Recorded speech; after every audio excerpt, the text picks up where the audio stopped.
நோய் எதிர்ப்பு சக்தி கஷாயம் செஞ்சுக்கலாம்ப்பா இன்னைக்கு. அதுக்கு தேவையானது புதினா கொஞ்சோண்டு கட் பண்ணியிருக்கேன் வச்சுருக்கேன்.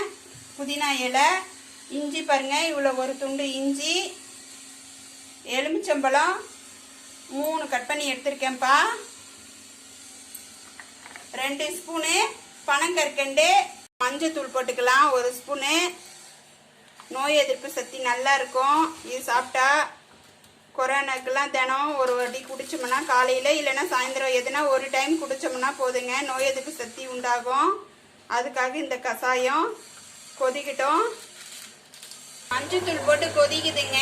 தண்ணி 6 லிட்டர் தண்ணி ஊற்றிட்டு மஞ்சத்தூள் 1 ஸ்பூன் போட்டு கொதிக்குது தண்ணி. ஒரு துண்டு இஞ்சி எடுத்து வச்சுருந்தேன், புதினா கொஞ்சோண்டு, எலுமிச்சம்பழம் 3 துண்டு. இப்போ நம்ம புதினா போட்டுக்கலாம்ப்பா. கொதிக்குது தண்ணி, அதில் புதினா சேர்த்துக்கிட்டு அடுத்து எலுமிச்சம்பழம் சேர்த்துக்கலாம். எலுமிச்சம்பழம் சேர்த்து நல்லா கொதிக்குது. கொதிக்கட்டும். இஞ்சி ஒன்றும் பாதியமாக தட்டி போட்டுக்கலாம்ப்பா. தட்டி வச்ச இஞ்சி துண்டை இப்போ போட்டுக்கலாம். அதுவும் சேர்ந்து நல்லா கொதிக்கட்டும். பனங்கற்கண்டு 2 ஸ்பூன் சொல்லியிருந்தேன் இல்லைங்களா, அதுவும் சேர்த்துக்கலாம்.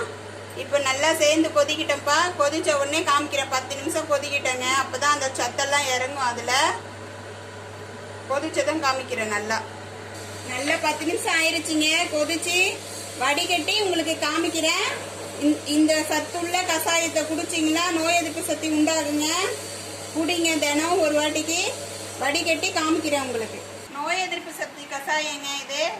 நீங்களும் வச்சு குடிங்க, உடம்புக்கு நல்லது. நோய் எதிர்ப்பு சக்தி உண்டாகும். ட்ரை பண்ணி பார்த்துட்டு சொல்லுங்கள். கமெண்ட் பண்ணுங்கள், லைக் பண்ணுங்கள், சப்ஸ்கிரைப் பண்ணுங்கள்.